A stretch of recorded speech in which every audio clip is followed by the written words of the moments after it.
Good afternoon and welcome to the Assembly Committee on Commerce and Labor. Secretary, will you please take roll? Assembly members Anderson, Carter, present. Cole, here. Hardy, here. Howdigi, Kasama, here. Miller, here. Monroe Moreno, here. O'Neill, here. Roth, here. Torres Fawcett, Yeager, Urick, and Chair Marzola.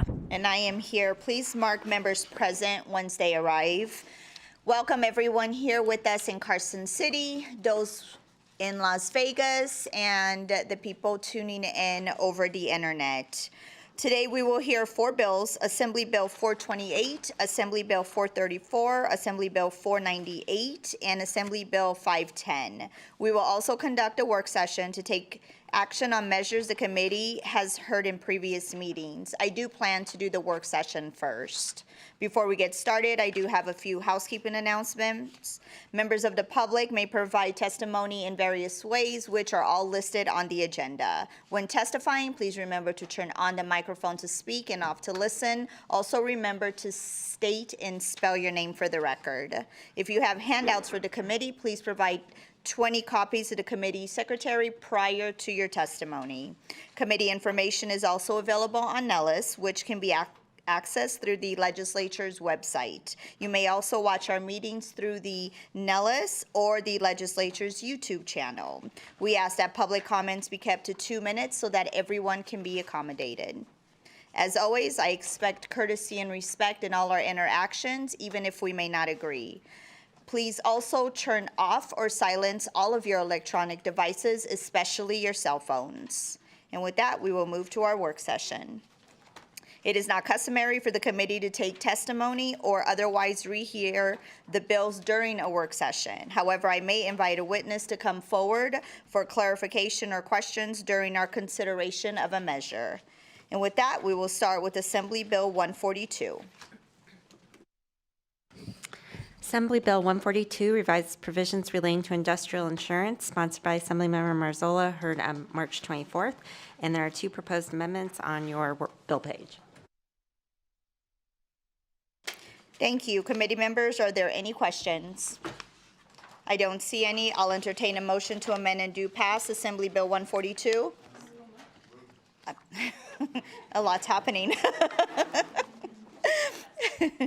I have a first from Assembly Member Monroe Moreno, a second from Assembly Member Hardy. Is there any discussion on the motion? I don't see any. All those in favor say aye. Aye. All those opposed say nay. Motion carries. I will assign that statement to myself. Next, Assembly Bill 143. Assembly Bill 143 enacts the Dentist and Dental Hygienist Compact, is sponsored by Assemblymember Marzola, heard March 21st, and there are no proposed amendments. Thank you. Members, are there any questions? I'll entertain a motion to do pass on Assembly Bill 143. So moved. Oh, so now no one wants to speak. I have a first from Assemblymember Cole, a second from Assemblymember Monroe Moreno. Are there any discussions on the motion? All those in favor say aye. Aye. All those opposed say nay. Motion carries. I'll assign a floor statement to myself. Next is Assembly Bill 183.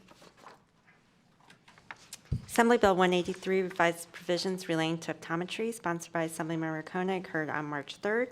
And the amendments, the 4 amendments are on the bill page. Thank you. Members, are there any questions? I'll entertain a motion to amend and do pass Assembly Bill 183. I have a first from Assemblymember Urick. Is there a second? I have a second from Assemblymember Monroe Moreno. Is there any discussion on the motion? I don't see any. All those in favor say aye. Aye. All those opposed say nay. Motion carries. I will assign that floor statement to Assemblymember Koenig. Finally, Assembly Bill 430. Assembly Bill 430 exempts persons engaged in the provision of payroll processing services from provisions governing money transmission, sponsored by Assemblymember Flanagan, heard March 24th and 4th, and there are no proposed amendments. Thank you. Members, are there any questions? I don't see any. I'll entertain a motion to do pass on Assembly Bill 430. I have a first from Assemblymember Miller. Is there a second? I have a second from Assemblymember Monroe Moreno. Is there any discussion on the motion? I don't see any. All those in favor say aye. Aye. All those opposed say nay. Motion carries. I'll assign that floor statement to Assemblymember Flanagan. Thank you, member. That concludes our work session for today. I will now, is she here?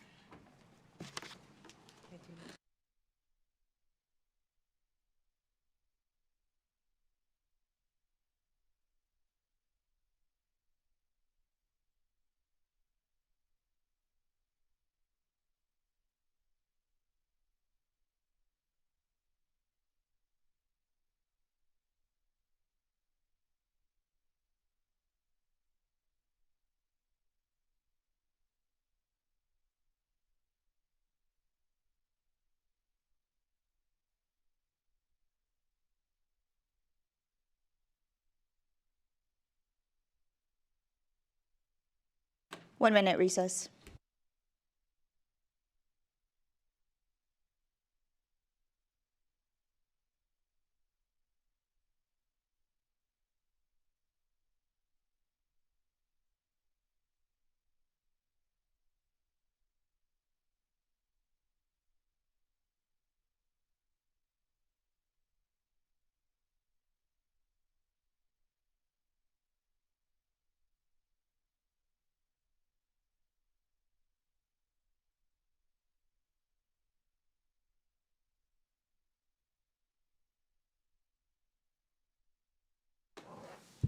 I will now open the hearing on Assembly Bill 428. This measure requires certain health plans to include coverage for fertility preservation services. Welcome, Assemblymember Flanagan. You may begin when you're ready. And I believe you also have someone on Zoom, correct? Yes, good afternoon, Chair Marzola and committee members. Thank you. Yes, there is someone on Zoom. Thank you.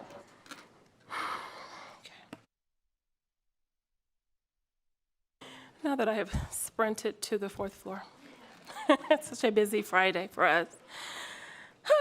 Good afternoon, Chair Marzola and members of the committee. I am Tanya Flanagan, representing Assembly District 7 in Clark County. Thank you for having me here today to present AB 428, which requires certain health plans to include coverage for fertility preservation services. A diagnosis of cancer, I'm going to preface this with saying this is a very personal space for me, so I am hoping to not be overly emotional in getting through this presentation today. A diagnosis of cancer is overwhelming, and so many aspects of an individual's life are altered when he or she hears the words, "You have cancer." Fertility preservation is a vital service for people who have been diagnosed with cancer and are facing medical treatments, such as chemotherapy or radiation, that could impact their fertility. Offering fertility preservation helps ensure that cancer survivors have the option to start a family later in life, which can have a positive psychological impact as people face life-threatening conditions. However, cancer patients often face barriers when taking steps to preserve their fertility. Many patients often face limited or no insurance coverage for fertility preservation. The National Institute of Health reports that for women nationally, the cost averaged from $10,000 to $15,000 for embryo preservation, and there are additional costs for annual storage fees. The burden of paying for this procedure falls on patients and families at a time when they have other significant cancer-related expenses. According to the Alliance for Fertility Preservation, 18 states and the District of Columbia have passed legislation that compels insurers to cover a portion and up to full coverage for fertility preservation procedures for cancer patients and others who are facing potential infertility as a result of medical treatment. In addition, 18 states are currently considering this legislation. Some states that offer this coverage include Arkansas, California, Colorado, Connecticut, Illinois, and Maryland. I'd like to take a moment and welcome Dr. Stephanie Christensen with Comprehensive Cancer Centers of Nevada to this conversation. Thank you.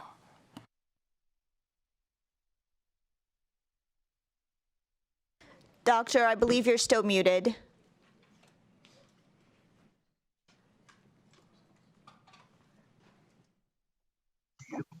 Thank you. Sorry about that.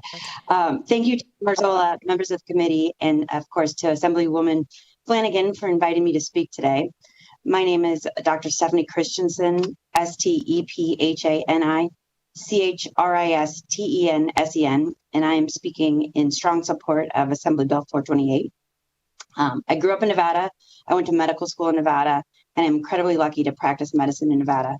I'm a board-certified hematologist and oncologist, and I currently practice in Henderson and Las Vegas. My practice is predominantly focused on the care and survivorship of breast cancer patients.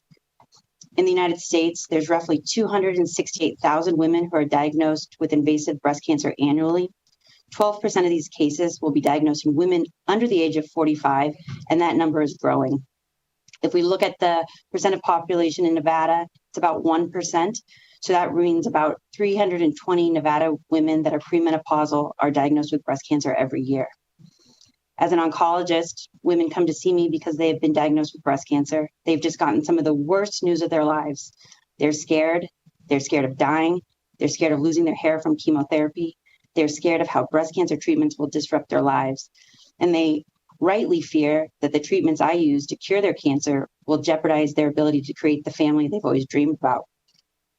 The chance of infertility from breast cancer varies significantly with the type of drug I use, with the patient's age, and with their individual ovarian reserve. Chemotherapy, particularly with alkylating agents, is known to be gonadotropin and can lead to premature ovarian failure and infertility. The risk of chemotherapy-induced ovarian failure ranges between about 20 and 60% in women under 40, and upwards of 60 to 97% in women over the age of 40. The need for fertility preservation is a critical aspect to comprehensive cancer care. The National Comprehensive Cancer Network, or NCCN, emphasizes that all premenopausal patients should be informed about the potential impact of chemotherapy on fertility and offered fertility preservation options if future childbearing is desired. The American Society of Clinical Oncology, ASCO, their guidelines emphasize the importance of discussing fertility preservation with patients at the time of cancer diagnosis and offering appropriate referrals and interventions should the patient desire.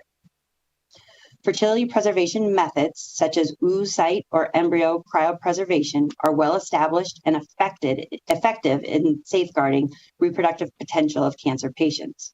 However, the cost of these procedures, which can exceed over $10,000 per cycle, poses a significant barrier to access. Financial hardship is a common consequence for cancer patients who pursue fertility preservation. Studies have shown that the lack of insurance coverage for these services leads to increased financial vulnerability, with many patients incurring substantial debt. Or worse, this financial burden can deter patients from opting for fertility preservation and thereby compromising their ability to build their family as they had hoped and dreamed of. Currently, Nevada does not mandate coverage for fertility preservation in cancer patients, but the precedent for such coverage does exist. As Assemblywoman Flanagan said, other states do mandate it. Additionally, the Women's Health and Cancer Rights Act of 1998 mandated insurance coverage for breast reconstruction following a mastectomy, recognizing the importance of addressing quality of life issues for cancer survivors.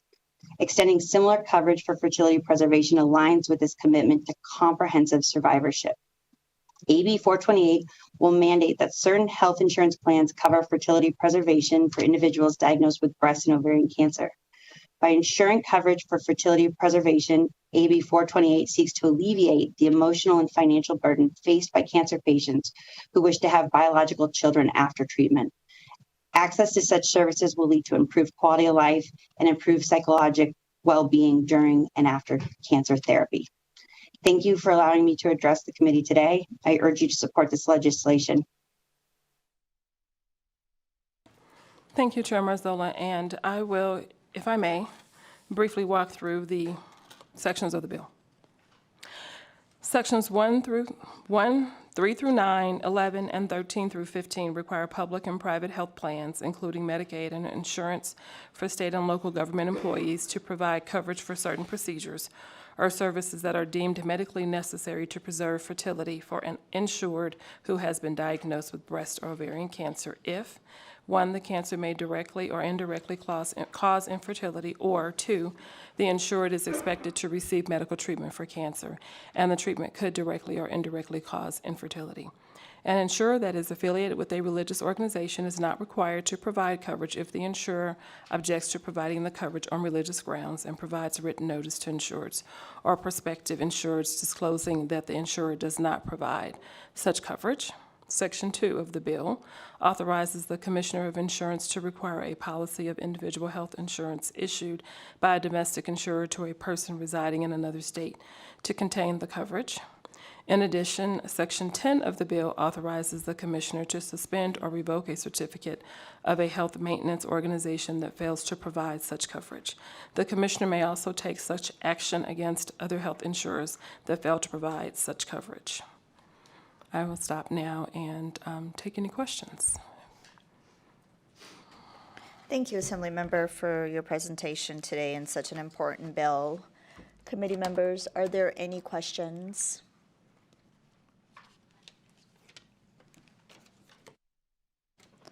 Assemblymember Miller. Thank you, Chair, and thank you, Assemblymember, for bringing this bill. And I don't know if you or the doctor would have this data, which is fine if you don't. But do you know how many women and families here in Nevada this would affect? Thank you, this is Tanya Flanagan for the record. Thank you, Assemblymember Miller. I believe Dr. Christensen touched on that in her presentation, where she mentioned roughly 268,000 cases, 32,000 Nevadans, and about 1% of our population. So annually, short answer was 320 families in Nevada yearly. But I see Dr. Christensen is still there, so she may also want to add to that. Yeah, that's exactly right. Yep. Follow-up, Chair?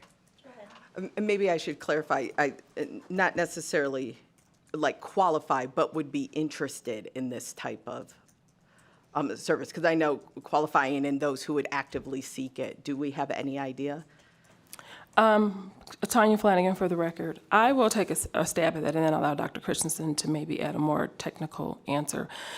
This type of care is going to fall under different points of consideration. So when a woman is diagnosed with this type, either one of these types of cancer, it could relate to what age she is upon being diagnosed. She could already have children. She may look at the course of treatment and say, once I have concluded treatment for what is more pressing, which is curing cancer or putting a pause on what's happening to my life in the space of cancer, I don't want to do a family. The time frame may be too long. So I don't know if Dr. Christensen has any numbers of women who maybe have tapped into it under these circumstances, but those factors will definitely limit the pool who want to take advantage of it. Dr. Christensen, did you want to add to that? Yeah, I mean, I offer it to all patients I treat that are premenopausal. A lot of women are done with childbearing, so they choose not to. A lot of women just want to get on to their cancer treatment, so they don't want to. But I would say at least, 30 to 50% at least want to go talk to a reproductive endocrinologist to hear their options.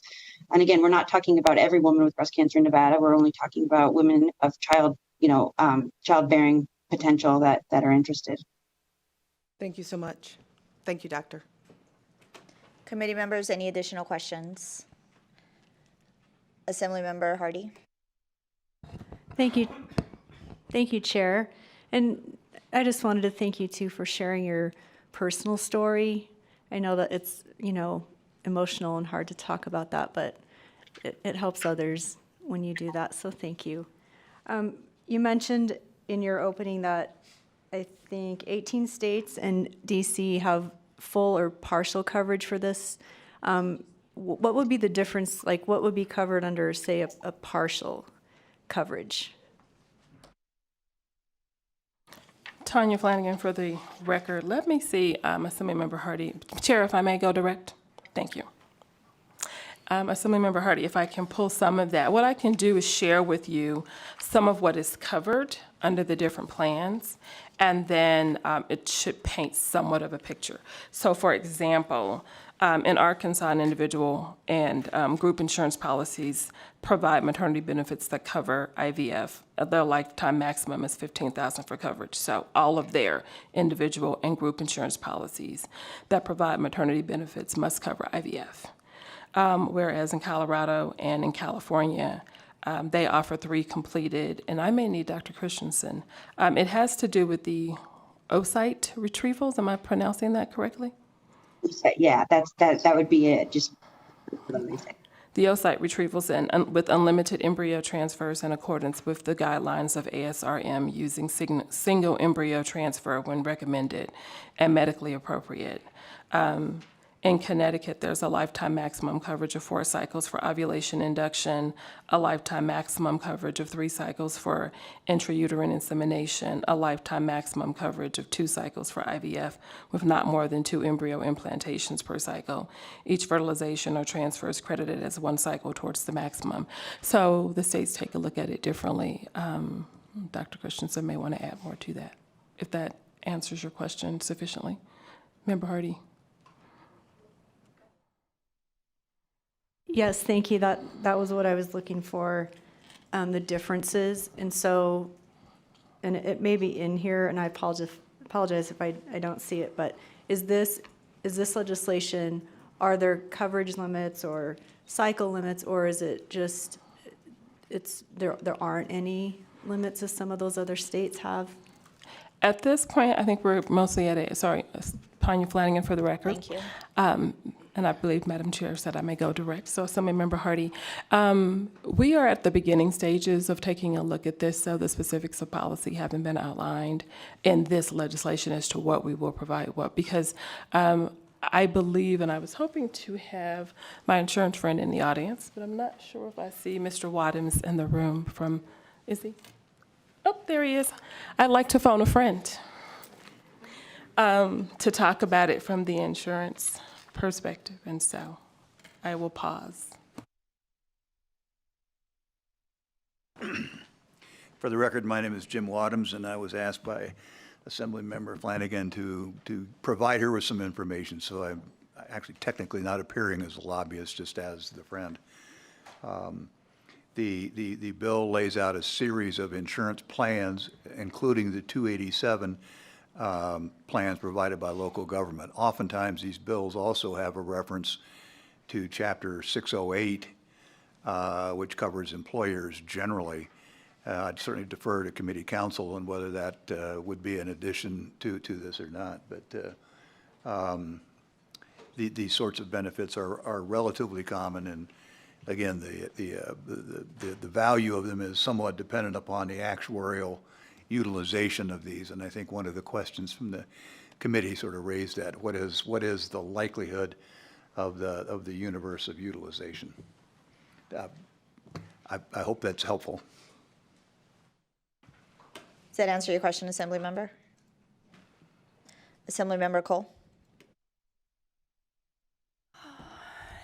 Thank you very much for bringing this, and I appreciate your story. I'm going to ask a question that has the opportunity to be fairly controversial, and I don't mean it to be. So my question is related to the storage of embryos. I know that there was a fairly recent court case, I think it was last year, that came about when it comes to what happens to the embryos after storage is no longer needed. And so can you talk to that? Like, how will that work here? Is there a limit on the number of years that an insurance company would be paying for the storage of the embryos? Thank you, Assemblymember Cole, for that question. Tanya Flanagan for the record. I can say this at this point about that portion of this conversation. There are some parties that are concerned with how long the eggs would be stored. And so we're having some conversations to make sure we come to a point of agreement that is hopefully something all parties are fine with. Dr. Christensen, I'd like to pitch this a little bit because I'd like to hear from her what is reasonable from a medical standpoint of what is reasonable in terms of storage of eggs, if she may. Yes, thank you. So generally, and I'm not a reproductive Doctor? endocrinologist. Doctor, can you please state your name before you start speaking? Thank you. Sorry, this is Stephanie Christensen again. I'm not a reproductive endocrinologist, I'm an oncologist, but generally, most reproductive endocrinologists do not actually recommend the creation of embryos initially. They recommend just the storage of eggs. And the reason for that is, let's say you're married during the treatment of breast cancer and you create embryos and then you get divorced. And so now you have embryos that are between you and your ex-husband, but you don't have any eggs that belong to you independently. And so for that reason, most of the time we're talking about the storage of eggs in cancer patients, not the storage of embryos. And the difference would be an unfertilized egg versus a fertilized embryo. Committee members, any additional questions? Assemblymember Yurick. Thank you, Chair. Probably less of a question, more of a statement, and just telling you thank you so much for bringing this bill. And I'd love to take this opportunity to personally and publicly thank Dr. Christensen, who treated my wife for breast cancer, who is now 6 years cancer-free. I think there's a special place in heaven for you. And so while certainly as we've been asking these questions, there are issues that we're still going to have to work through, I'm just truly grateful and want to thank you for bringing this very important bill. My wife was diagnosed after we'd already had kids, so we didn't have to face this. But this is a very real issue, and I appreciate you and your efforts and your advocacy to raise this issue and give us the opportunity to address it.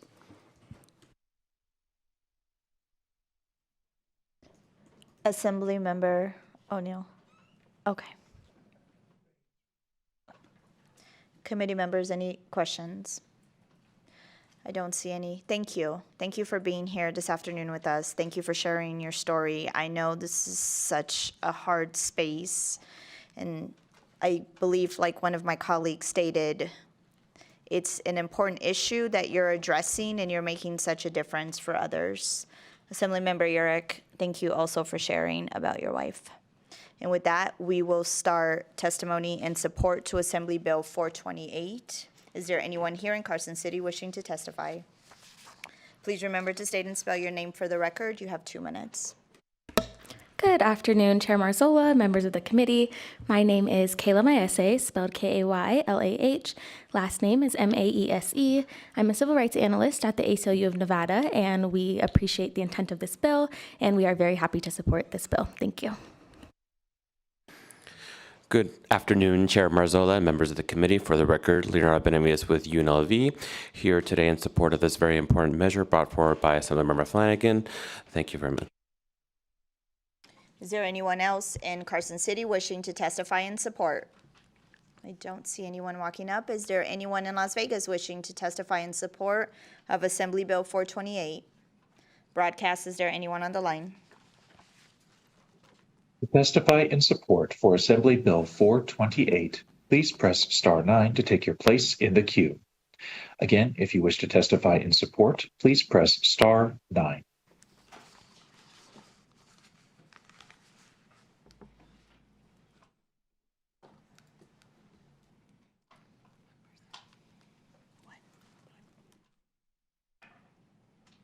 Caller with the last 3 digits 729, please press star 6 to unmute yourself.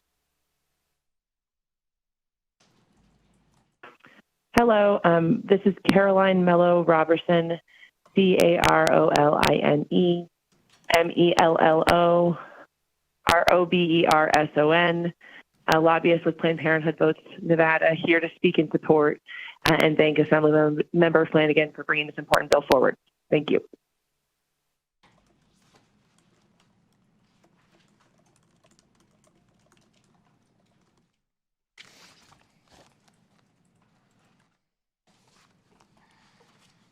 Hello, this is Joyce Reinecke, JoyceReinecke, and I am the executive director of a national nonprofit, the Alliance for Fertility Preservation.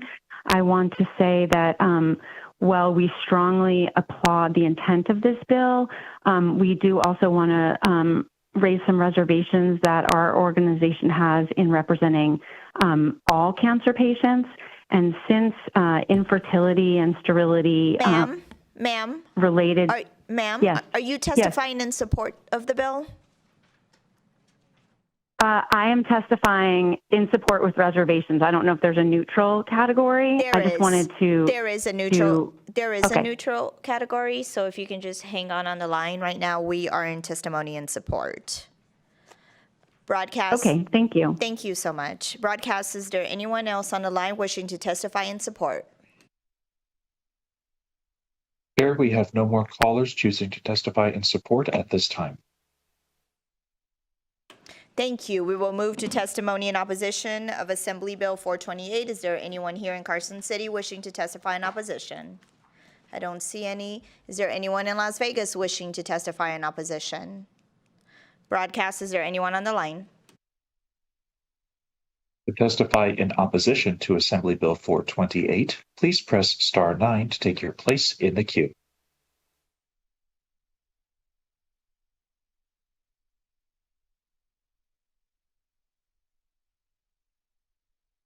Chair, we have no callers choosing to testify in opposition.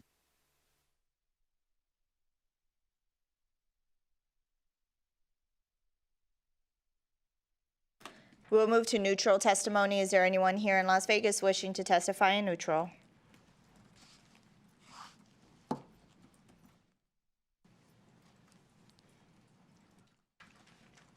Please remember to state and spell your name for the record. You will each have 2 minutes. You may begin when you're ready.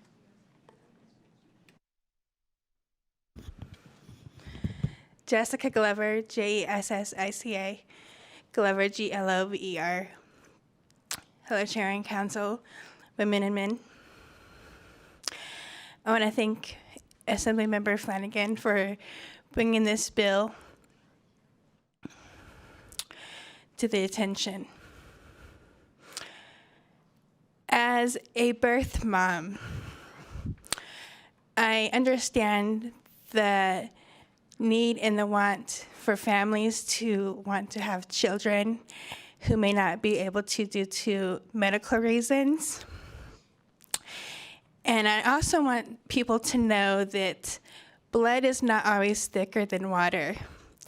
And for those that may not be able to have their own genetic children,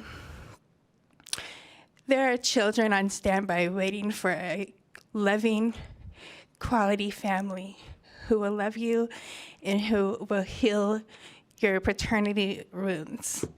Thank you. Thank you for your testimony. Chair Marzola and committee, good afternoon. Shelley Capro, representing the Nevada Association of Health Plans. We'd like to thank the sponsor for taking the time to meet with us. No one can deny the emotional and physical toll that a breast or ovarian cancer diagnosis brings. We recognize that fertility preservation offers hope to patients facing unimaginable decisions at a critical moment in their lives. We share the sponsor's compassion and look forward to continuing to work collaboratively to find a balanced approach to ensure that coverage remains affordable and accessible. We appreciate the sponsor's willingness to work with us on age parameters and other potential guardrails that may help address the financial impact of these mandates. We look forward to continuing our collaboration in a way that balances compassion and sustainability. Thank you. Hello, Chair, members of the committee. My name is Ashley Kennedy, A-S-H-L-E-Y, last name Kennedy. I represent Clark County. We are here in the neutral position. We manage a self-funded health plan in Clark County, and we thank Assembly Member Flanagan for meeting with us and the ongoing conversations we have of addressing this public policy, and we thank her willingness to work with us and bringing forward an important measure in her passion. Thank you. Thank you, Madam Chair, members of the committee. Adam Plain, P-L-A-I-N, Insurance Regulation Liaison with the Nevada Division of Insurance. The division is neutral on the bill as a matter of policy. I did want to note that evaluating the bill for federal defrayal effects, the division has determined that the bill would trigger federal defrayal in the individual market. We have submitted a fiscal note with details on the calculation and the results, and we stand ready for any questions if the committee has them. Assemblymember Cole. Thank you. Thank you, Chair. Can you explain what federal defrayal means? Because I'm not familiar with that term. Thank you.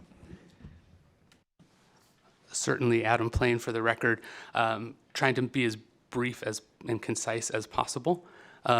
If a state passes a benefit mandate that is not part of our current package of benefits, the federal government requires the state to pay the premium cost that increases for individuals purchasing coverage through the exchange.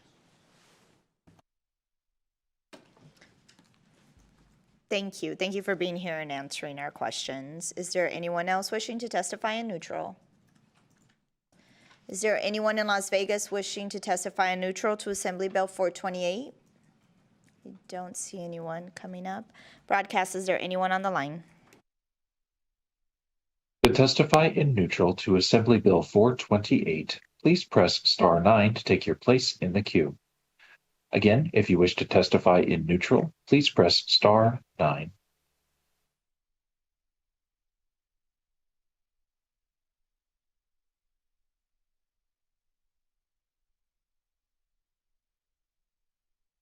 Hi, thank you, Chair Marzola and honorable committee members for allowing me to testify today about Assembly Bill 428.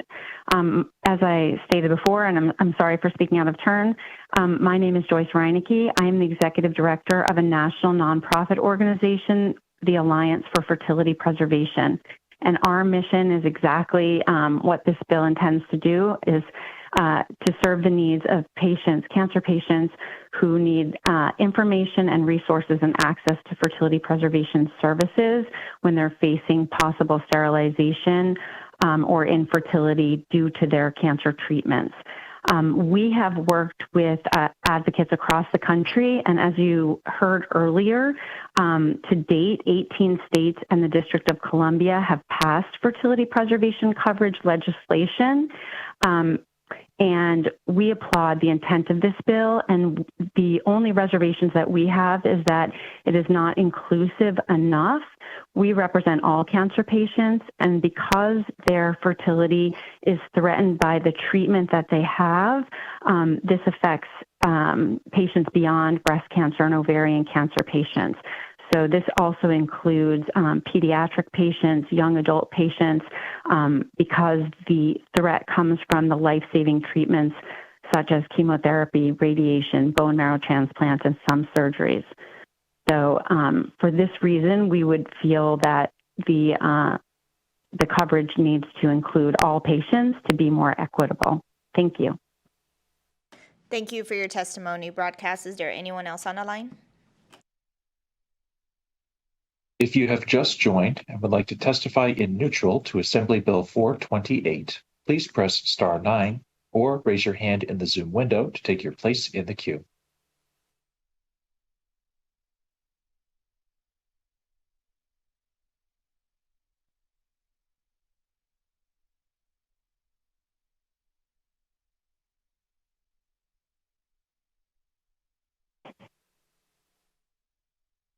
Hi, this is Leah Crawford. My name is spelled Leaha, Crawford, Crawford. I am in support of this bill. Thank you. Thank you for your testimony. We will move to your testimony to support. Broadcast, is there anyone else on the line for neutral? Here, we have no more callers choosing to testify in neutral at this time. Thank you. Assemblymember, would you like to say any final remarks?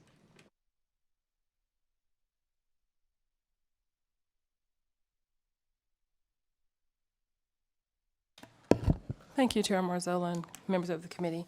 I just want to say thank you again for hearing this bill. I know a lot has been shared with you today. And I want to close really, I know I mentioned early on that I'm a cancer survivor, but the motivation for this bill, in 2003, I was 32 and I was diagnosed with breast cancer, and diagnosed again at 37 and at 38. Each of those times I wondered how it would affect my childbearing options. So after thoroughly researching my course of treatments, my options, and a conservative decision, I took the safest route I could with my oncologist. And I did not do radiation or tamoxifen at the time because they couldn't conclusively tell me what would happen to my reproductive organs. In 2008, when I was diagnosed again at age 38, I wanted to start a family, but I was facing breast cancer. And so I found myself scheduling a biopsy, an MRI, preparing for the actual surgery to have the breast removed, getting a consultation on reconstruction, and trying to understand my fertility options all at the same time. And once the mastectomy was actually done, I was told I had 90 days to figure out what I wanted to do about fertility preservation because I had to begin chemotherapy. The weight of this decision, how to afford IVF, coupled with the stress of a mastectomy and beginning chemotherapy, was a lot. Nearly $5,000 into this process and trying to find all the financial resources to complete it with no help because it wasn't covered by insurance, I gave up. There are other women who have stories like mine, and I understand that there's the consideration of cost for fertility preservation for breast and ovarian cancer, as well as other patients. As there is with the policy, with the consideration of coverage for any policy, insurers may hesitate to include coverage for certain procedures because of concern that those seeking the medical care may represent a significant population of high-risk candidates. That said, AB 428 is aligned with a very finite population facing a limited number of factors such as age, existing family, and non-optimal to healthy outcomes, which would make them not choose to utilize this option. Additionally, benefit mandates may allow the risk pools to absorb the cost of a patient's needed care. The numbers demonstrate that benefit mandates do not always adversely impact an insurer's ability to accumulate capital, according to the Commonwealth Fund. So I hope that you will take into consideration all of the factors that you have heard today as you determine whether to move this piece of legislation forward for the good of Nevada families.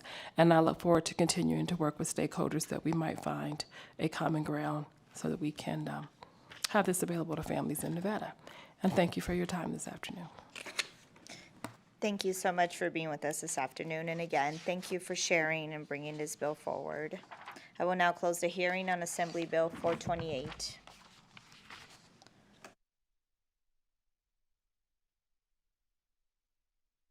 I will now open the hearing on Assembly Bill 434. This measure prohibits certain employment practices. Assembly member, you may begin when you're ready.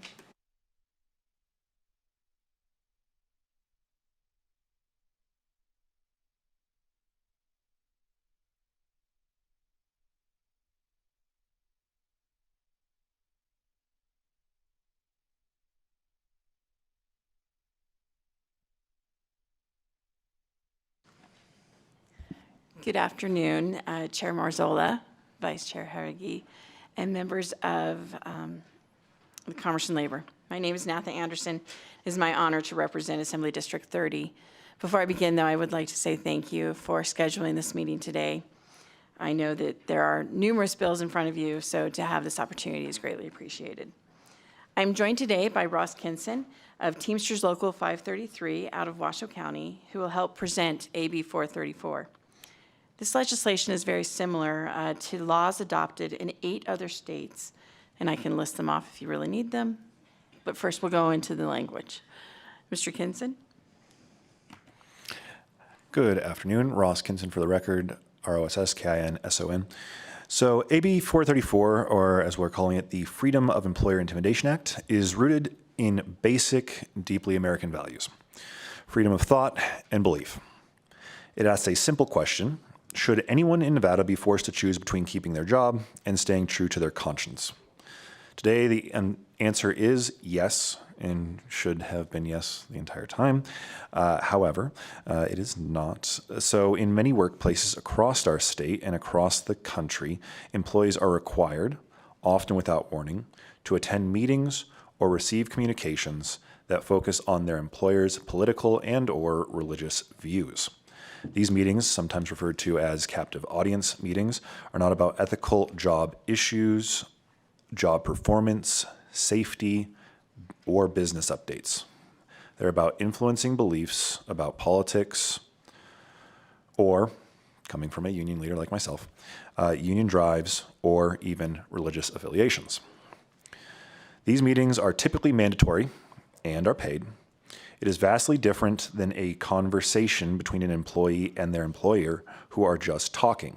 It is a meeting where employees cannot opt out. Make that clear, cannot opt out. And if they do, they risk discipline, loss of shifts, demotions, and sometimes in extreme cases are fired. I've heard from workers in Nevada who have sat silently in these meetings, knowing they disagree, but fearing what would happen if they said a word or walked out. To me, that's not freedom. That is coercion. AB 434 changes that, of course. It says that if your employer wants to talk about politics or religion, they can. Nothing would prohibit folks from being able to talk about that, right? That falls well within the First Amendment. However, we believe that it is only fair that the workers have the opportunity to say they don't have to listen and they cannot be punished if they choose not to listen and walk out from those meetings, again, about religion or politics. Thank you, Mr. Kinson. I'd just like to walk you through very quickly AB 434. I realize, and by the way, it's Nathan Anderson for the record. Thank you for the reminder. Under this legislation, employers are prohibited from disciplining, retaliating against, or firing workers who decline to attend a meeting or participate in communications where the primary purpose is to share the employer's political or religious views. This includes efforts to persuade employees to vote a certain way, discourage union work, or adopt very specific religious beliefs. The proposed amendment is based upon numerous conversations with other members of the labor community. We've removed the misdemeanor language and instead, in an effort to strengthen enforcement, allows workers who experience retaliation to seek damages, lost wages, and attorney fees if necessary. We also clarified that this applies to state and local government employers because public employees deserve the same protections. We respect existing exemptions for religious institutions, which would be keeping in line with Nevada laws and the First Amendment. Ross Kinson for the record. So ultimately the question that I'm sure is you guys are probably thinking about is why now? Why do we need this legislation currently? I would tell you that the need for this legislation is growing.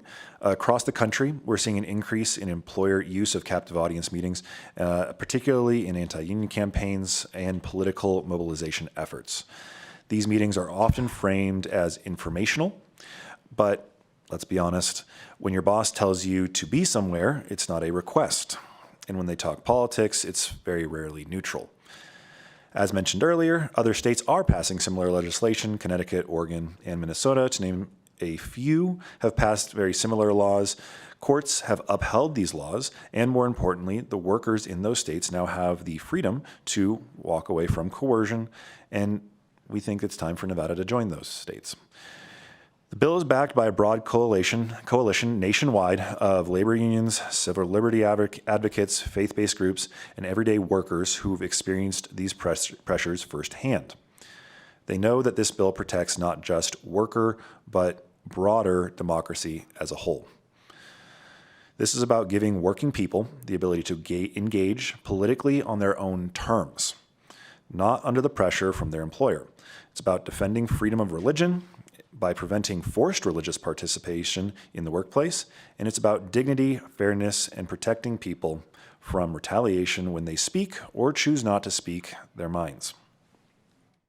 Nathan Anderson for the record.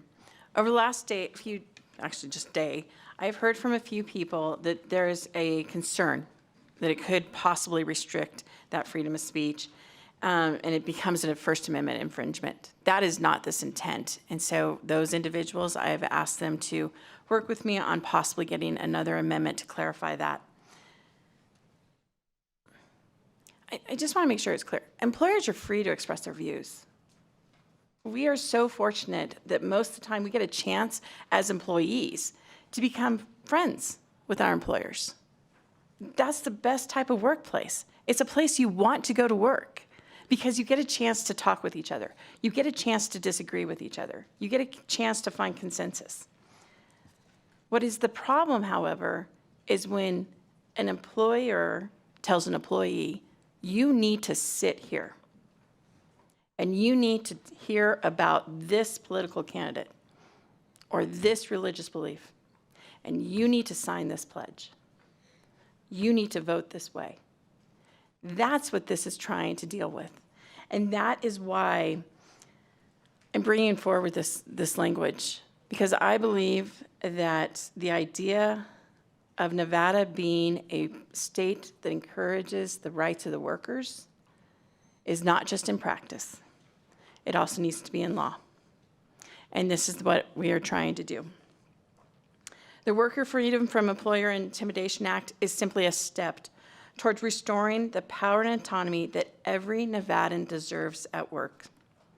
I ask for your support so we can clearly show that Nevada believes in the rights of the workers and the freedom of speech for all. Thank you. We are ready for any questions. Thank you, Assemblymember.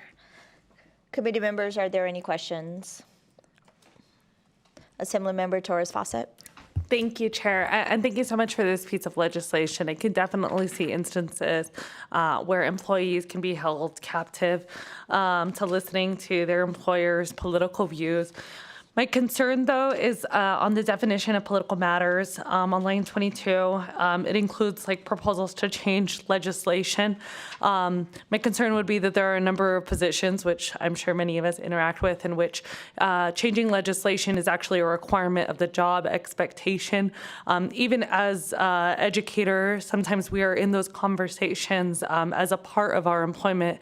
As a school leader, you need to know the state laws, and you want to be able to engage with government affairs and some of the issues that need to change or policies that might need to change.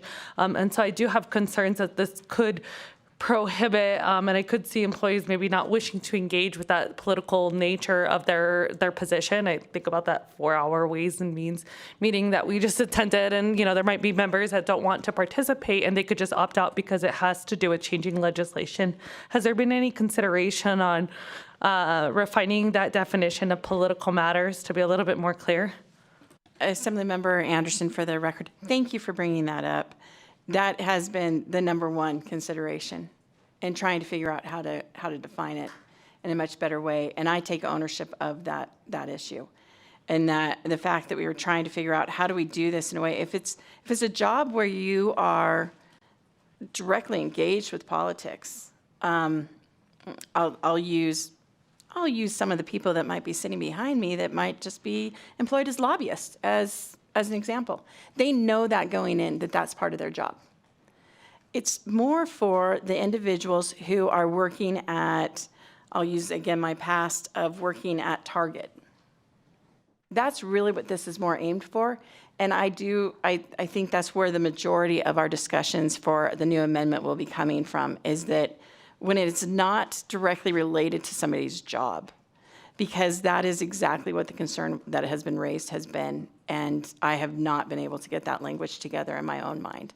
So I really do appreciate you bringing that forward. Thank you. Assemblymember Cole. I thank you very much, Chair, and thank you for bringing this. I think that really kind of already addressed my question and concern, so I would be happy to sit with you and talk about the language and brainstorm with you if that's helpful. Committee members. Assemblymember Miller. Thank you so much, Chair. This is more of a brief statement than a comment. But while we think there's not the need for this type of bill, 17 years ago when I moved to Nevada, I was working in Nevada, but I was employed out of Montgomery, Alabama. And so I covered the entire state and all the southern states. And after a month in, I went to Montgomery to headquarters because I had meetings there. And I remember that first day I was there, that as the day was closing, they announced, and tomorrow morning corporate prayer will be at 7 a.m. And of course, I had just moved from Michigan to Nevada, and I looked at all the folks and said, wait, what did they say? And they said, well, corporate prayer. We get together and pray at 7 in the morning. Now, I've been in many workplaces where people have on their own chosen to pray, whether in the parking lot or in the break room or, do their own thing. But this wasn't that. And I laughed because I was like, wait, you can't tell me to come to corporate prayer. And they said, oh, well, you're lucky you live in Nevada, because if you lived here, you would be at corporate prayer every morning. And so as astonishing as that sounded, that was occurring. The company has since been shut down by the government, but it was a bank. And so those kinds of things do occur. So I appreciate this for you bringing this forward, even if it seems what would be the necessity for it. So thank you for that. Assemblymember O'Neill. Thank you, Chair. If I may, I have two questions. During your presentation, several times, you talked about the exemption or the not being forced to go for political or religious and union, I heard at least twice. Is that correct? So I can't, as an employee, if the union is having a fundraiser or whatever it may be, and they've made time cut out, I cannot be forced to go to that or not penalized for that activity. Is that correct? Ross Kinson, for the record, thanks for the question. So again, what this would do would make it so that no employee would be forced to go to something that they don't want it to go to if it deals with religious and or political matters. So I know that's a simple answer, but that is the heart of the bill. Assemblymember Anderson, I'm going to make it even simpler. Yes, they do not, that is correct. They do not have to attend. They are invited to attend, and they would be encouraged to attend. They do not need to attend. So it includes political, religious, and union activities. And just for clarification, and then may I ask another question, Chair? Assemblymember Anderson, that is correct. May I?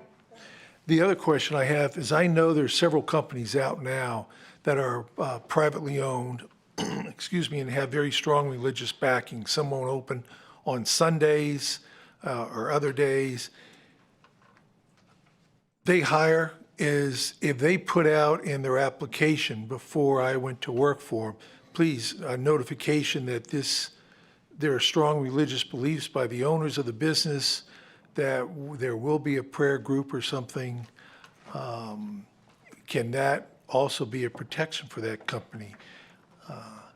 And I'll give you, I think Hobby Lobby is one example. They were sued actually for some religious on insurance. And I think there's a couple others, possibly a fast food organization and some others. I'm just trying to figure out if there's any exemptions, because you did say exemptions of religious organizations. So these would not be religious, but the owners have strong religious ties and activities within their business actions. Does that come across? I know, we're all for tax at times, you say. Syntax is important. Thank you, Assemblymember O'Neill. Sorry, through the chair to Assemblymember O'Neill. You can go direct. Thank you. This is only after people have been hired. I do not know enough about the hiring practices and the national labor laws and how that would work. I don't know if we wanted to ask possibly the attorneys to be able to go into that. This is only after somebody has in fact been hired. And so it does not deal with, since we are talking about syntax. Thank you for bringing in my world of education. This does not go into how somebody is hired. So this is only after somebody has in fact been hired for that. But those questions that you do bring up, I think that is outlined more in federal law, and that has to do with labor laws. I appreciate it. Thank you for the time, Chair. Committee members, any additional questions? I don't see any. And so just for a point of clarification for myself, so if you're an employer, whether a union or private sector or what have you, you cannot mandate your employees to attend any sort of functions, meetings that relates to politics or religion. Is that correct? Assemblymember Anderson, that is correct. That is what this bill is proposing. But if you are a union and you have a union meeting not related to religion or politics, those meetings can be mandated. Is that correct? Thank you for asking for that clarification, Assemblymember Anderson. For the record, a union is not providing payment. to somebody. So a union is able to do so for their membership. I don't know, personally, I don't know of any mandatory meetings that a union does. However, I'll ask if Mr. Kinson would like to expand a little bit more about the union practices that might be different in private unions than there are in public unions. Thank you. Ross Kinson, for the record, just to expand on that, I mean, again, we hold meetings for our members. However, we do not employ our members. Therefore, if they have the right to attend those meetings or not, I hope that answers your question. It does completely. Members, any questions?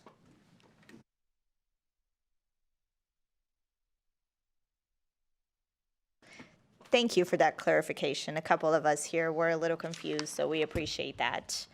And with that, we will move to testimony in support of Assembly Bill 434. Is there anyone here in Carson City wishing to testify in support?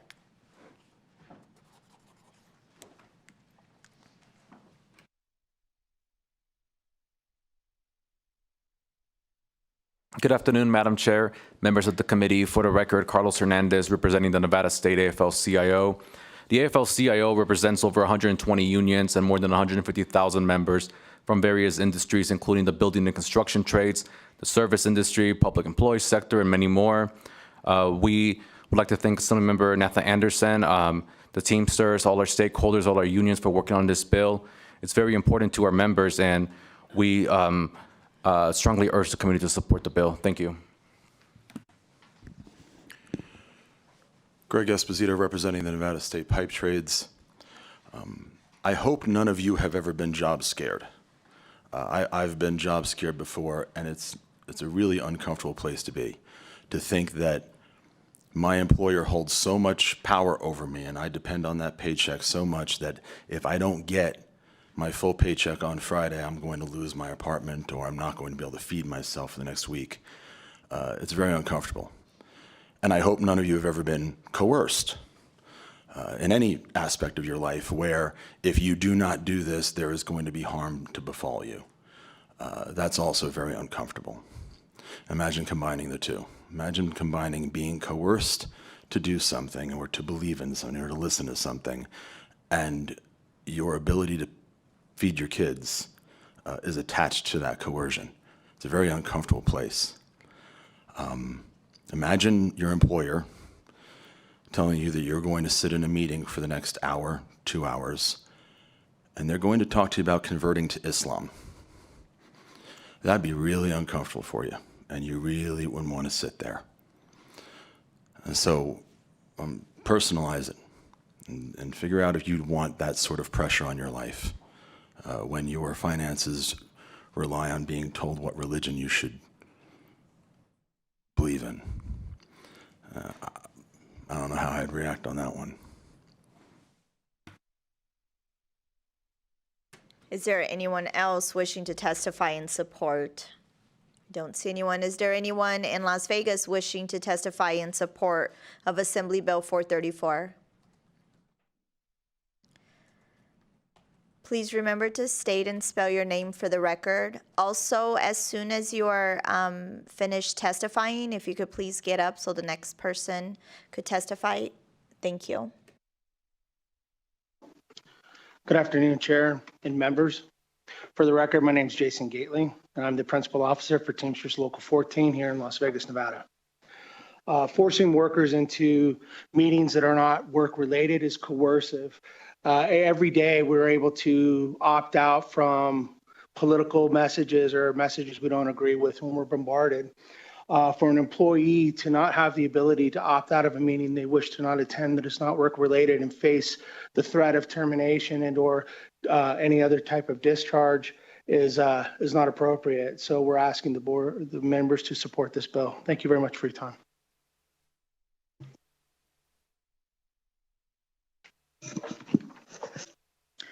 Good afternoon, Chair and members of the committee. For the record, my name is Tamara Jameson, and I am a union member from Teamsters Local 14. I'm a business agent, and I strongly encourage the committee to support this bill 434. Thank you. Good afternoon. My name is Misty Olmos, MISTY-OLMOS. I am the Secretary Treasurer for ESCA, a local leader for CCSD support professionals. I support AB 434 because no employee should have to endure listening to something they do not believe in. Being forced to listen to someone force their beliefs on you should be the employee's right to choose to do so. My brothers and sisters deserve to feel respected and safe while they are working, and no one should feel like they are being bullied or coerced. Thank you for your time. Please support AB 434. Good afternoon, Chair and members of the committee. My name is Erica Nungary, N-U-N-G-A-R-A-Y, and I am a proud member of the Education Support Employees Association. I'm here today to speak in strong support of AB 434. My husband worked for a well-known casino in Nevada for 22 years. Throughout his time there, the company repeatedly held mandated anti-union meetings. The owner would say things like, "Haven't I treated you well? Aren't you happy?" Trying to convince employees that they didn't need union representation. Employers should not push the company's personal beliefs on their employees.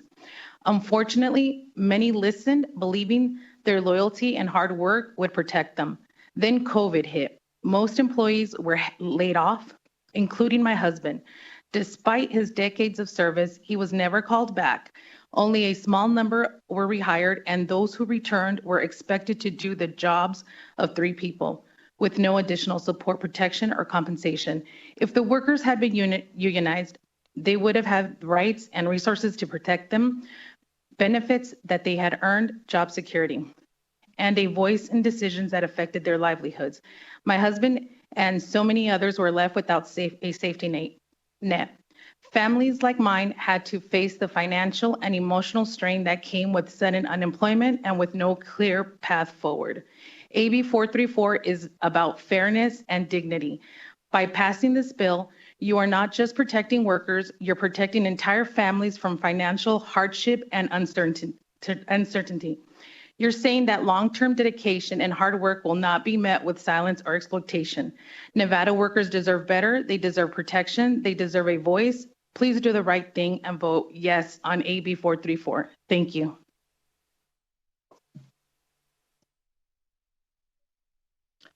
My name is Jan Giles, Giles. I am the president for the Education Support Employees Association, which represents over 8,000 support professionals in the Clark County School District. And I would like to thank Assembly Member Anderson for supporting this bill and bringing it forward. And I am here to ask for your support of the bill and supporting our fellow brothers and sisters and the Teamsters. No employee should be forced to listen to unrelated work comments, and we just ask for your support. Thank you.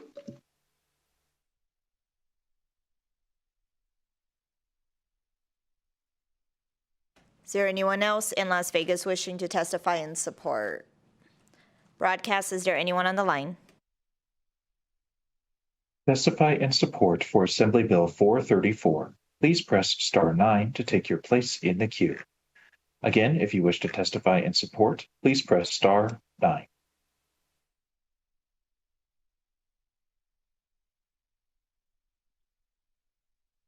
Thank you, Chair Marzola and members of the committee. My name is Edward Goodrich, EDWARD, representing the IATSE Local 363, the stagehands, convention, and movie technicians in Reno and Northern Nevada. We are in full support of AB 434 and the proposed amendment submitted by Assemblyperson Anderson. For too long, employers have used forced meetings to proselytize biased views and obliquely threaten employees' well-being and best interests. Sadly, in my honest opinion and experience, a misdemeanor penalty is viewed as a very weak state joke by management to be ignored and grudgingly paid if caught. Increasing the responsibility of the employer through the proposed amendment somewhat equals the playing field by creating a penalty that might be paid attention to by an employer and not brushed aside simply as a cost of doing business in order to transmit a threat. Again, we support AB 434, and Assemblyperson Anderson's proposed amendment. It creates a more equitable workspace. Thank you for your time.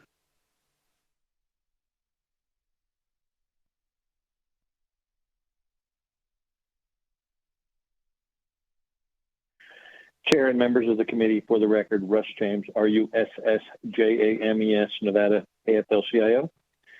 For all the reasons stated, support the bill. Thank you.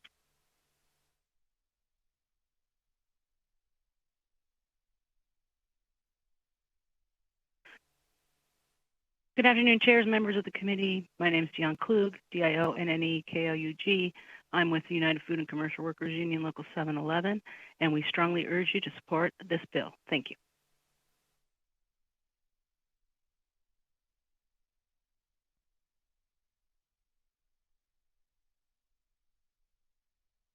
Kent Irvin, ERVIN, representing the Nevada Faculty Alliance.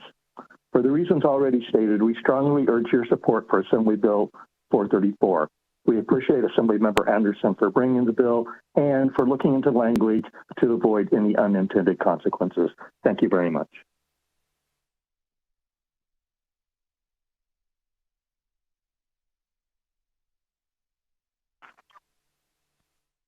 Good afternoon, Chair and members of the committee. My name is Paul Catha, that's spelled Paulcatha, and I'm representing the Culinary Workers Union Local 226. I'm going to read a statement from Dan Serwanowski, a banquet server at Red Rock Casino Resort and Spa, that will give the committee an idea of the impact these captive audience meetings have on workers. I started working at Red Rock as an on-call banquet server in December of 2006, about 6 months after they had opened. I enjoyed it so much I decided to move up from the on-call to part-time to full-time A-list. This was where I wanted to retire. I always had aspirations of Red Rock becoming a union hotel so we could have fair wages, free medical care, and pension and other benefits. I decided to become a committee leader with the Culinary Union to start organizing, which was our right. With all of our hard work, including several picket lines and dealing with union busters, we were ready to vote to unionize. We had secured an election date of December 19, 2019.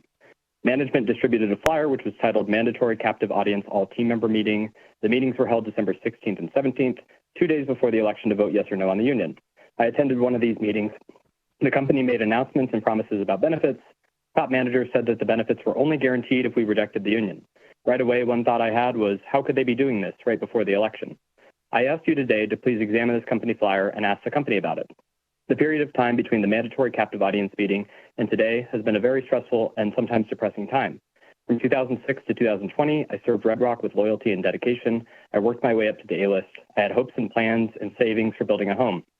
But during the pandemic, management chose to separate me from the company, and then I came back as an on-call server. I wish the company had not held mandatory captive audience meetings for its own employees. And again, I asked you to examine the flyer and ask the company about it. I will submit the flyer that Dan referred to the committee. The Culinary Union urges the committee to support and pass AB 434. Thank you. Thank you for your testimony. Broadcast, is there anyone else on the line? If you have recently joined and would like to testify in support for Assembly Bill 434, please press star 9 to take your place in the queue.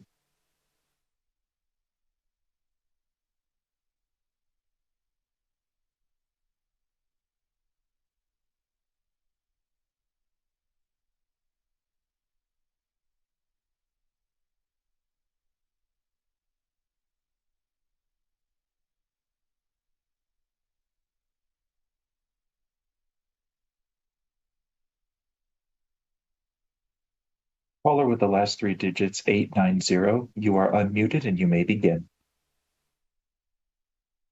Apologies. Good afternoon. For the record, my name is Joseph Graham, JOSEPH, GRAHAM. I am the Chief Steward for Communication Workers of America, 9413. I strongly urge the committee to support this bill. Thank you.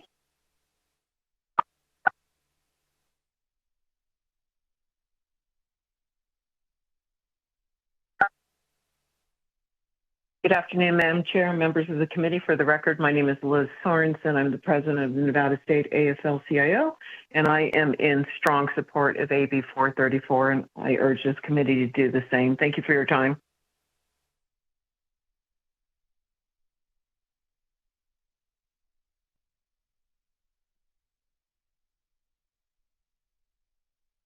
Good afternoon, Chair and members of the committee. For the record, my name is Gary Watson, W-A-T-S-O-N, and I am the Principal Officer of Teamsters Local 533 in Northern Nevada. I strongly urge the committee to support AB 434. Thank you.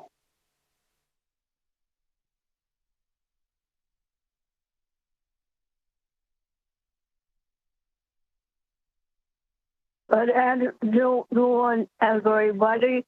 My name is Kimberly, R-E-N-E-E.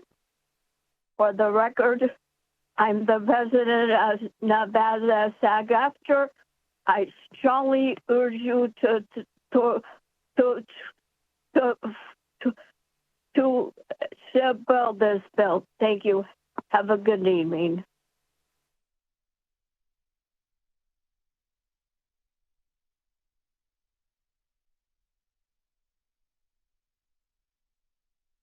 Good afternoon, Chair and members of the committee. For the record, my name is Robert Sumlin, R-O-B-E-R-T-S-U-M-L-I-N, excuse me, and I'm a member of the International Association of Machinists and Aerospace Workers, Local Lodge SC 711, Las Vegas, Nevada.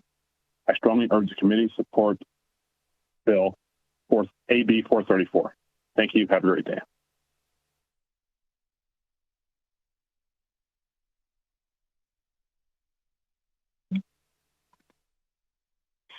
Good afternoon, Chair and members of the committee. For the record, my name is Clarissa Principe, K-L-A-R-I-S-S-A-P-R-I-N-C-I-P-E, and I am a proud union member and union leader within TWU Local 577.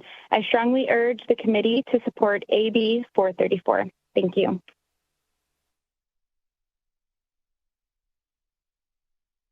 Chair, we have no more callers choosing to testify in support. Thank you. We will move to testimony in opposition of Assembly Bill 434. Is there anyone here in Las Vegas wishing to testify in opposition?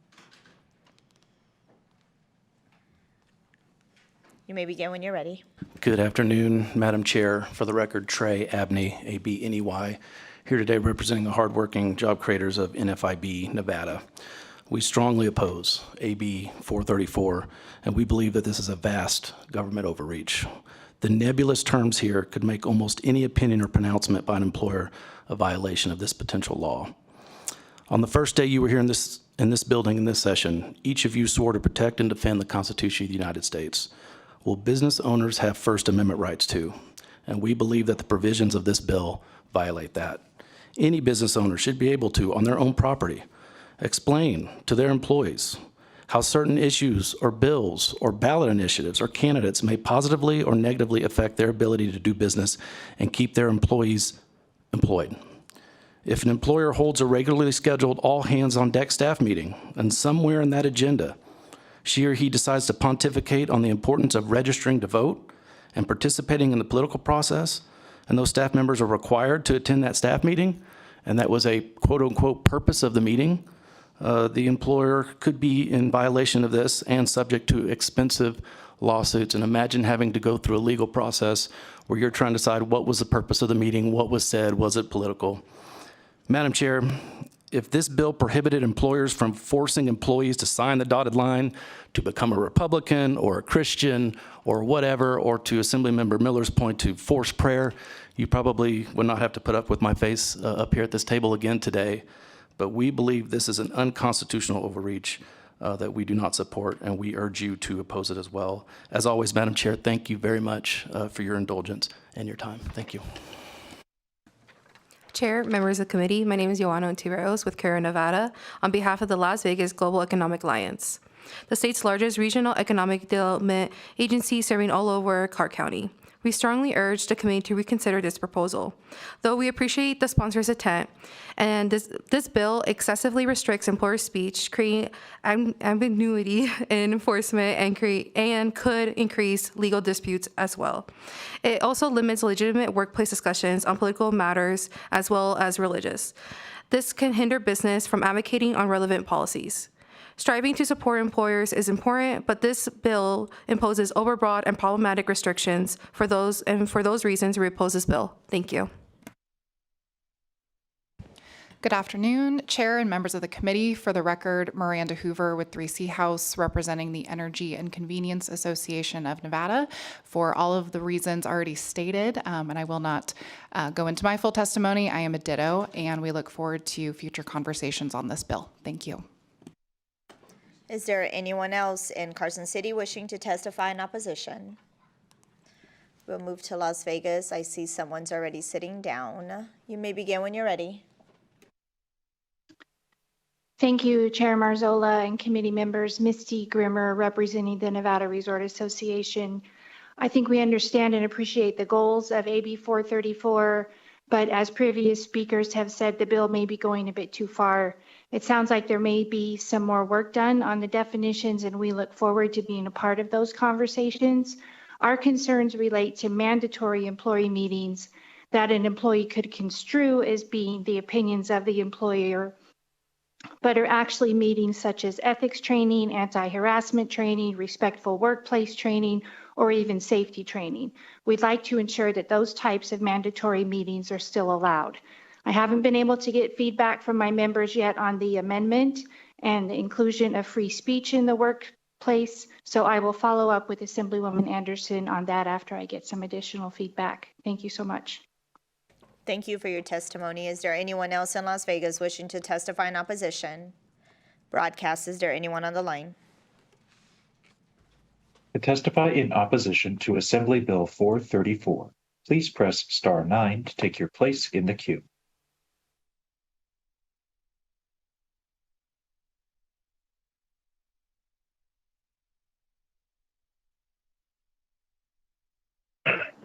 Good afternoon, Chair Marzola and members of the committee. For the record, my name is Nick Schneider, Director of Government Affairs for the Vegas Chamber.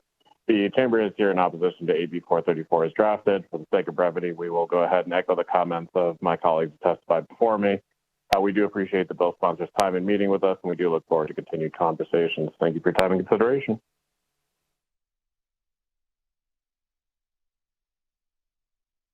Chair, we have no more callers choosing to testify in opposition. Thank you. We will move to neutral testimony. Is there anyone here in Carson City wishing to testify in neutral? I don't see anyone. Is there anyone in Las Vegas wishing to testify in neutral? Broadcast, is there anyone on the line? To testify in neutral to Assembly Bill 434, please press star 9 to take your place in the queue.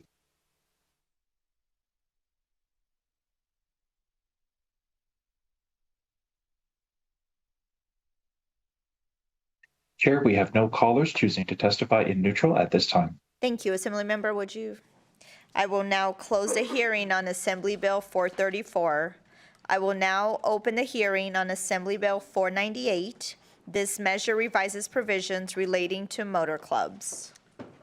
I'll give you guys a few moments to get ready, and you may begin.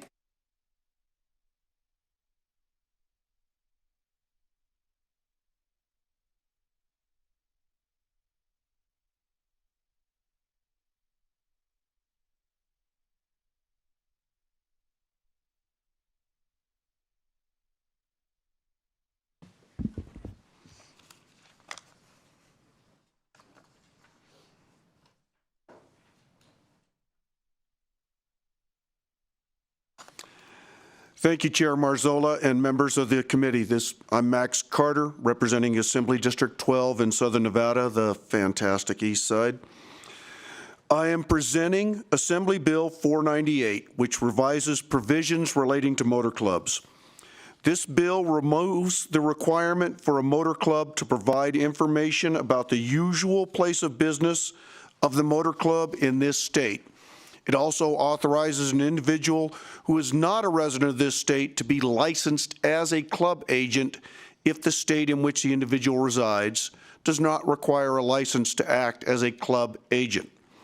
At the table with me this afternoon is Matthew Morris, who we all know with Holland & Hart, and Deborah Poland, an attorney with the National Auto and Travel Organization.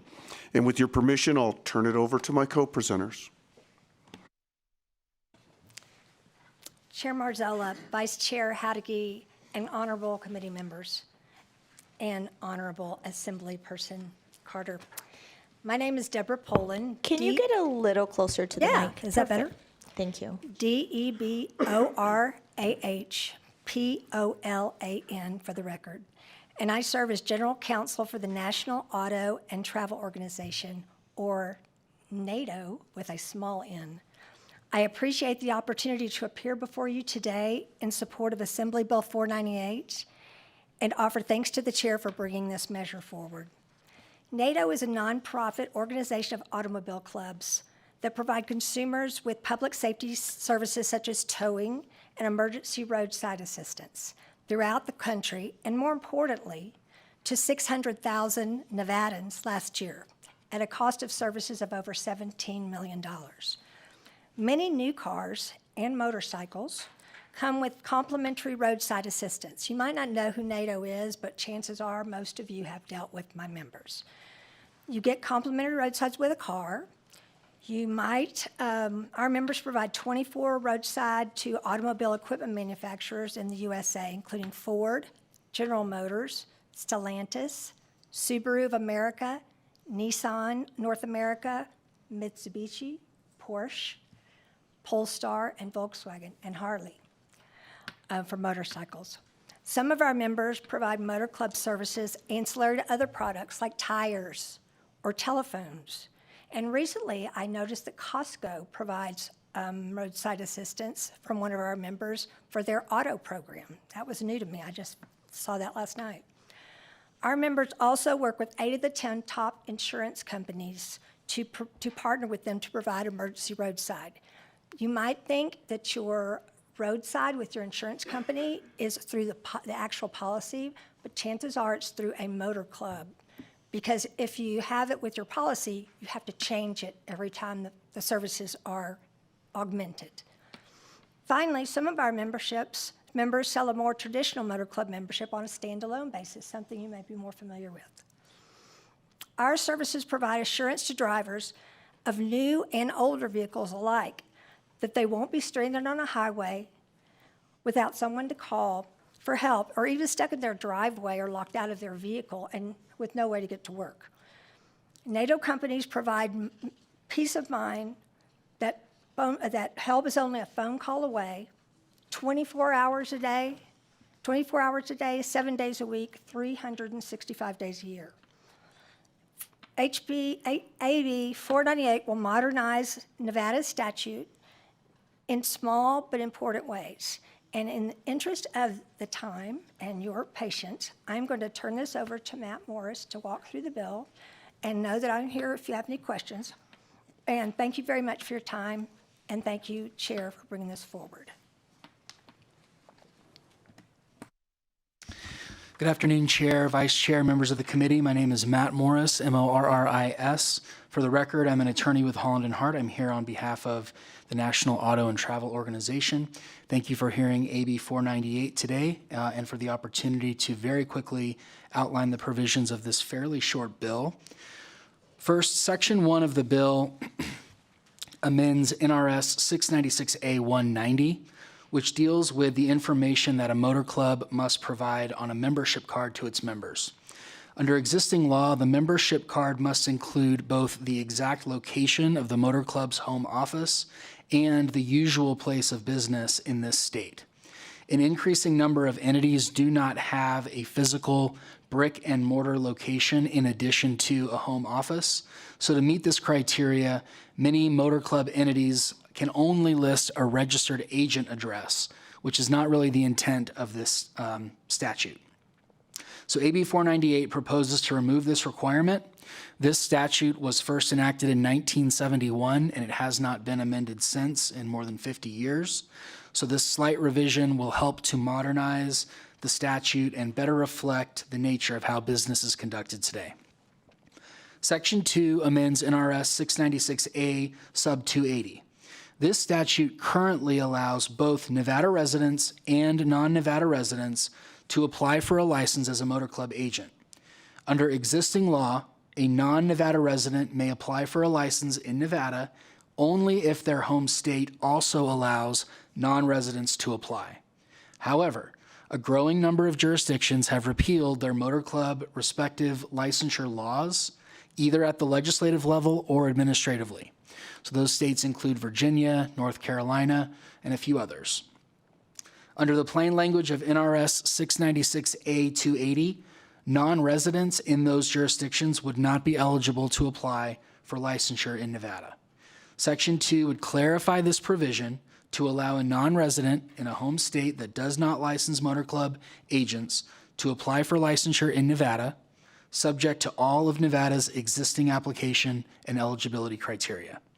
And finally, Section 2 also amends NRS 696A to amend the term person to use the term individual, and that's a conforming change to reflect similar references throughout the statute and distinguish between corporate entities and individual licensees. Thank you once again for considering this measure, and we'd be happy to answer any questions from the committee. Thank you. Thank you. Committee members, are there any questions? I don't see any.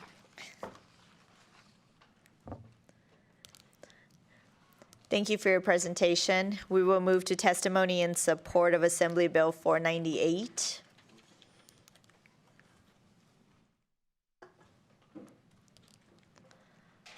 Please remember to state and spell your name for the record, though I'm sure I do not have to tell you that. Good afternoon, Madam Chair, members of the committee and staff.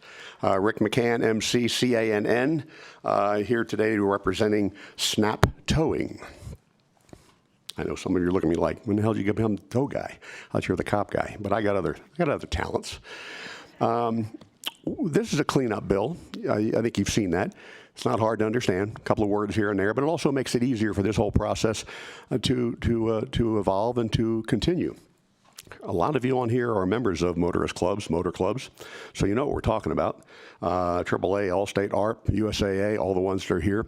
Very quickly, I know you've probably already read it because you always do your due diligence, but on Nellis, there happens to be a notice by the Nevada Division of Insurance that says that this AB 498 will not harm any Nevada consumers. It's a big part of what I'm concerned about. Moreover, there's a number of different supporting letters from a lot of the different motor clubs that are on there. If you have not looked at them, I encourage you to look at them, get a little flavor of what kind of support there is for this bill. And with that, I'll close by saying Snap Towing is fully supporting AB 498, and we encourage this committee to support it as well. Thank you. Thank you. Anyone else wishing to testify in support? I don't see anyone in Las Vegas. Broadcast, is there anyone on the line? To testify in support for Assembly Bill 498, please press star 9 to take your place in the queue.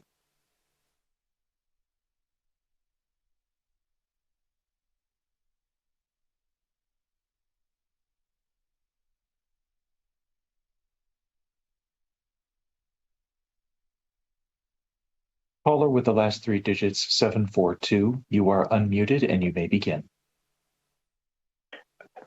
Thank you, committee members and Chair Marzola. This is Matthew Taylor, M-A-T-T-H-E-W, Taylor, T-A-Y-L-O-R, on behalf of the Nevada Registered Agent Association. We're here testifying today on behalf of, or in support of Assembly Bill 498. As head of government affairs for the Nevada Registered Agent Association, someone who's been in the industry for almost 30 years, we've seen numerous occasions where people can get confused between the registered agent address versus the primary office address for a company. We believe this goes a long way towards helping to clear that up and putting customers directly in contact at the best contact information if they don't have a brick and mortar here in the state of Nevada. So thank you again.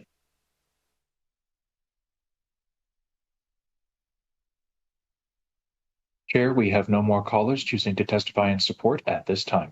Thank you. We will move to testimony in opposition of Assembly Bill 498. Is there anyone here in Carson City wishing to testify in opposition?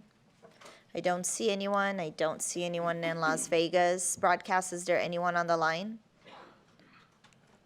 To testify in opposition to Assembly Bill 498, please press star 9 to take your place in the queue.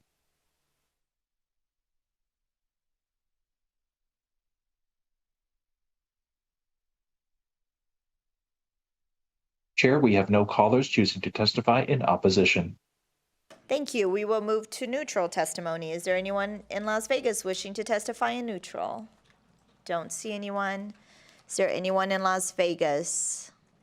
Broadcast, is there anyone on the line? To testify in neutral to Assembly Bill 498, please press star 9 to take your place in the queue.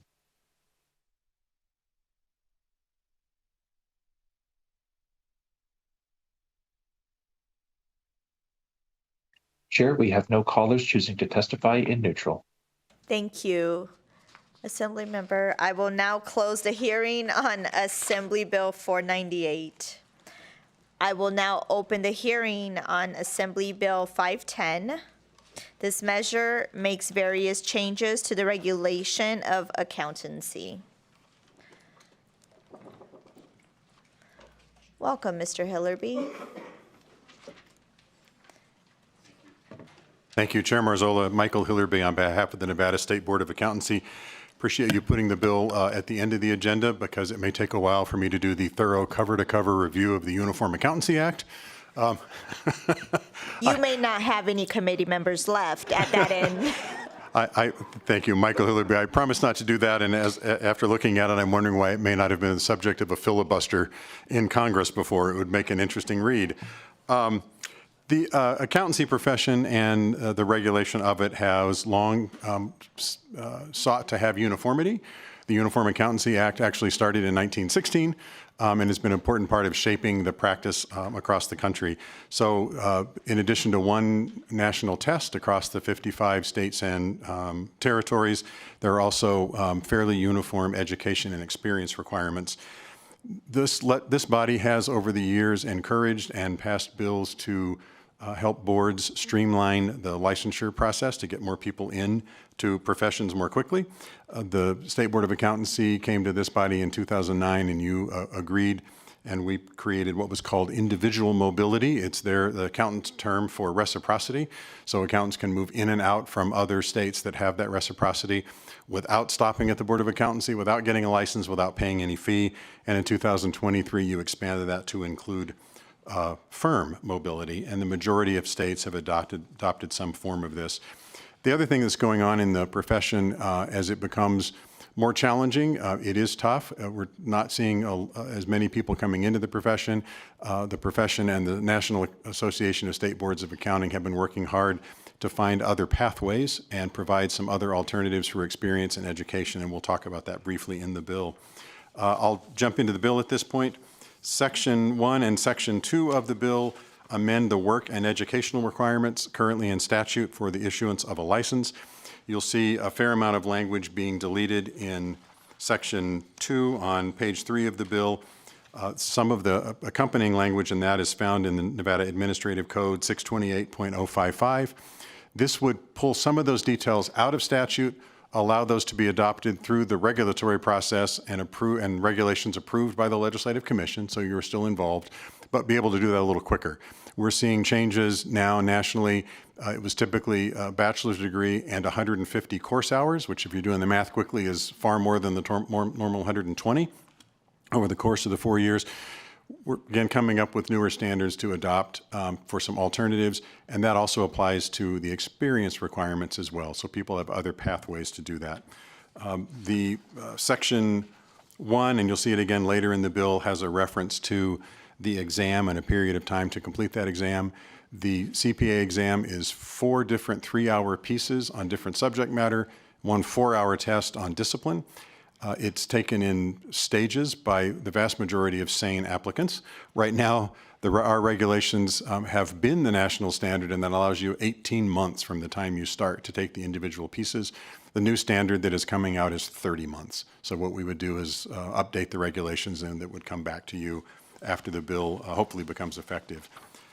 Section 3 of the bill also removes the requirement that a board set a fee for the evaluation of work experience. That process has also changed.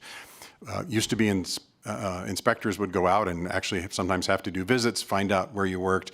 Because that is signed off by a CPA who is supervising that experience, we don't see that as being necessary anymore, so we're moving that fee that's currently in statute, or in regulation rather. That fee is in Administrative Code 628016 and is $1,000. So that would go away when the updated regulations. Section 4, again, I mentioned earlier in the bill, it appears a couple of times, doing regulations and update that from a rolling 18 months to up to 30 months to pass the various portions of the exam. Section 5 is the mobility language I talked about earlier that allows people to come across state lines. And there's one change made on page 6, lines 11 and 12, referring regulations adopted by the board for foreign country experience. So in addition to the 55 states and territories that have the uniform exam, there are now 6 countries whose exams are recognized by the National Association of State Boards of Accountancy and the American Institute of CPAs. So that's continuing to be a work in progress, and that enables that to more easily be recognized and for people to be able to move more quickly across borders. Section 6 is also deleting some outdated language that requires the board to charge a fee for registering a fictitious firm name. We no longer see the need to do that and would remove that fee, which is in Nevada Administrative Code 628016 and is currently $100. The bill is effective upon passage and approval for purposes of preparing and getting regulations to you, and on January 1st, 2026 for all other purposes. And I'm happy to answer any questions.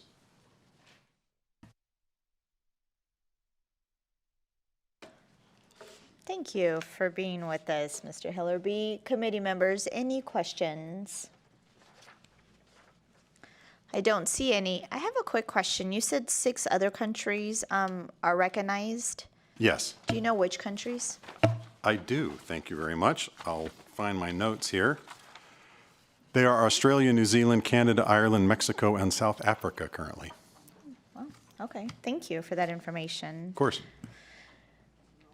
I still don't see any questions, so we will move to testimony in support. Thank you for your consideration. Of course. Is there anyone here in Carson City wishing to testify in support of Assembly Bill 510? Please remember to state and spell your name for the record. You may begin when you're ready. For the record, my name is Anna Durst, ANNADURST. I'm a Nevada Certified Public Accountant, and I'm the Chief Executive Officer for the Nevada Society of CPAs. The Society represents the CPA profession for the entire state of Nevada.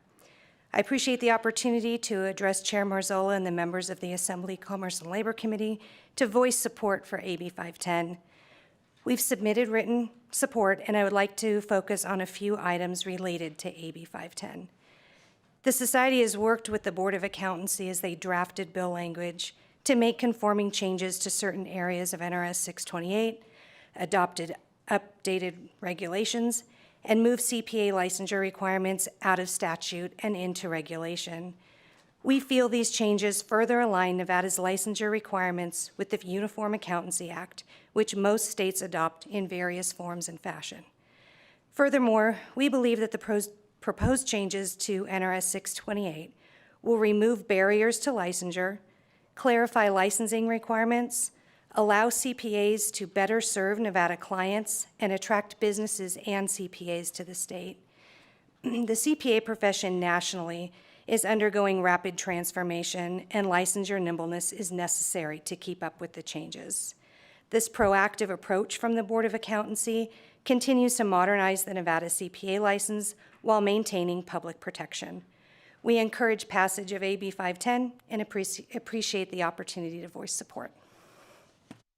Thank you for your testimony. Is there anyone else in Carson City wishing to testify in support? Is there anyone in Las Vegas wishing to testify in support of Assembly Bill 510? Broadcast, is there anyone on the line? Testify in support for Assembly Bill 510. Please press star 9 to take your place in the queue.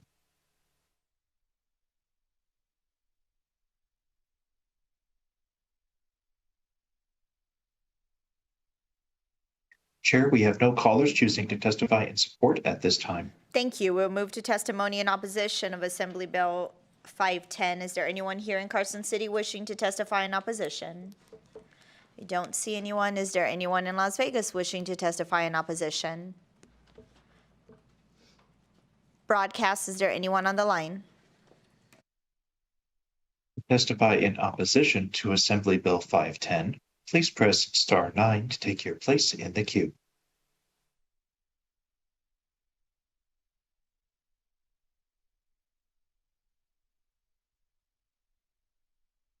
Chair, we have no callers choosing to testify in opposition. Thank you. We will move to neutral. Is there anyone here in Carson City wishing to testify in neutral? Is there anyone in Las Vegas wishing to testify in neutral? Still don't see anyone. Broadcast, is there anyone on the line? To testify in neutral to Assembly Bill 510, please press star 9 to take your place in the queue.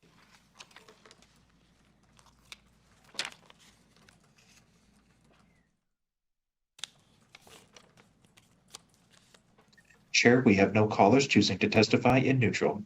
Thank you. Mr. Hillerby, would you like to give any final remarks? Thank you, Chair Michael Hillerby. Just to say, I neglected to introduce our board chair, Nikki Etherington, who is on the phone just in case there were questions that were going to be too hard for me to answer, but she's been very patient and waited, so I wanted to acknowledge that. Thank you very much. Thank you. I will now close the hearing on Assembly Bill 510. I will now open up for public comment. Please address your remarks to issues that fall within the jurisdiction of this committee. Public comment is limited to 2 minutes per person. Is there anyone here in Carson City wishing to provide public comment? I don't see anyone. Is there anyone in Las Vegas wishing to provide public comment? Broadcast, is there anyone on the line? If you would like to provide public comment, please press star 9 to take your place in the queue.